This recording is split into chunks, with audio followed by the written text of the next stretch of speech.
Hi guys, let's go watch the newest Spider-Man movie at Marky Mall Cinemas with my dad, kuya, and bunso. While heading to the ticket booth, I noticed that theaters was already closed here. So buti na lang, may free popcorn kapag nanood ka ng sine dito. After watching the movie, nag-ikot-ikot muna kami dito sa mall. I went to H&M para magtingin-tingin lang.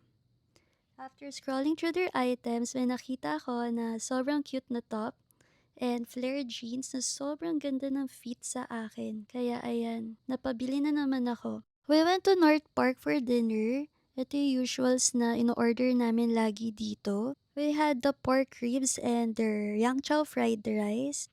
Siyempre, hindi mawawala ang lagi naming in-order dito sa North Park, ang NS4. Ang kanilang wonton noodle soup na sobrang sarap ng broth, noodles, at napakalaki ng mga siomai. Thank you for watching!